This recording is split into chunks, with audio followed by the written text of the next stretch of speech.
Hello बच्चों, चलिए प्रश्न पढ़ते हैं। यदि A comma B comma C comma D गुणोत्तर श्रेणी में है, तो सिद्ध कीजिए A plus B plus C plus D पूरे की घात दो बराबर ए प्लस बी की घात दो प्लस दो बी प्लस सी की घात दो प्लस सी प्लस डी की घात दो।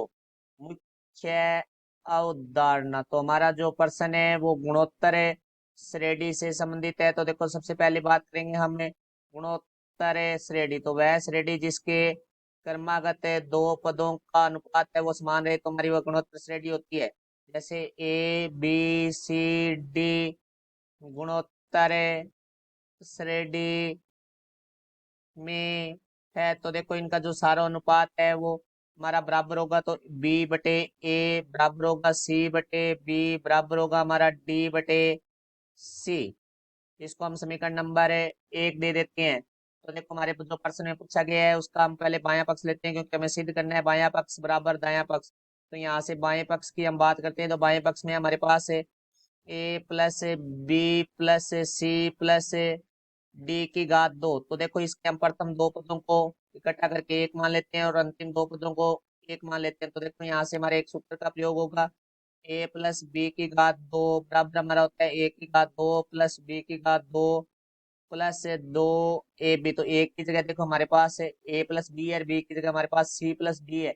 तो अब यहाँ से देखो भाई, हमारे पास आ जाएगा ए प्लस बी की घात दो प्लस सी प्लस डी की घात दो प्लस दो ए प्लस बी गुणा में सी प्लस डी। तो यहाँ से देखो भाई, हम आगे लिखेंगे तो ए प्लस बी की घात दो प्लस सी प्लस डी की घात दो प्लस दो। अब इसको हम गुणा करेंगे तो ए को सी से करेंगे तो हमारे पास ए सी आ जाएगा, प्लस ए को डी से करेंगे तो हमारे पास ए डी आ जाएगा, प्लस बी को सी से करेंगे तो हमारे पास बी सी आ जाएगा, प्लस बी को डी से करेंगे तो हमारे पास बी डी आ जाएगा। अब देखो भाई, हम समीकरण नंबर एक से बात करते हैं। तो समीकरण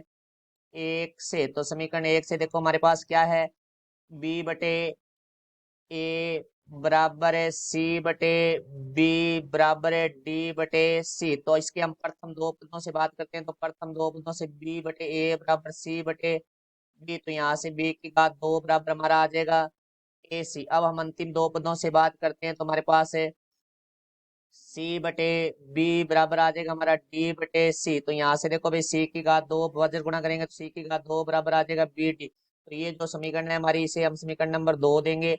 और बी की घात दो बराबर ए सी, ऐसे समीकरण नंबर तीन देंगे। और हमारे को सी की घात दो बराबर बी डी, इसे हम समीकरण नंबर चार देंगे। अब देखो, हम इसका पहला और तीसरा पद लेते हैं, क्योंकि सभी पद बराबर हैं। तो पहला और तीसरा पद भी बराबर होंगे। तो बी बटे ए बराबर हमारा हो गया डी बटे सी। तो यहाँ से देखो भाई, बी सी बराबर हमारा आ जाएगा ए डी। इसको हम समीकरण नंबर पांच देते हैं। तो देखो, समीकरण तीन चार व पांच का मान समीकरण दो में रखने पर, तो देखो ये मान हम समीकरण नंबर दो में रखेंगे तो हमारे पास है आ जाएगा, समीकरण नंबर दो थी तो यहाँ से ए प्लस बी की घात दो आ जाएगा, प्लस सी प्लस डी की घात दो आ जाएगा, प्लस दो।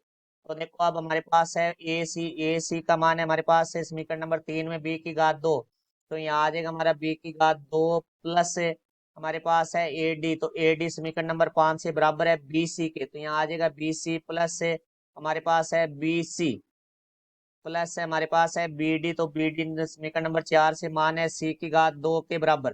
तो यहाँ से देखो भाई, ये हमारे पास आ गया ए प्लस बी की घात दो प्लस सी प्लस डी की घात दो प्लस दो बी की घात दो प्लस दो बी सी प्लस सी की घात दो। तो यहाँ से देखते हैं तो ये हमारा सूत्र बनता है ए प्लस बी की घात दो का, क्योंकि ये होता है ए की घात दो प्लस दो ए बी प्लस बी की घात दो। तो यहाँ से देखेंगे तो ए की जगह बी है और बी की जगह हमारे पास सी है। तो यहाँ से हमारे पास आ जाएगा ए प्लस बी की घात दो प्लस सी प्लस डी की घात दो प्लस दो बी प्लस सी की घात दो। तो यहाँ से हम इसको लिख सकते हैं ए प्लस बी की घात दो प्लस दो बी प्लस सी की घात दो प्लस सी प्लस डी की घात दो। तो ये देखो, ये हमारा दायां पक्ष है। इसका अर्थ हुआ कि हमारा जो बायां पक्ष है वो दाएं पक्ष के बराबर आ चुका है, और यही हमें सिद्ध करना था। आशा करता हूँ समझ आया होगा। धन्यवाद।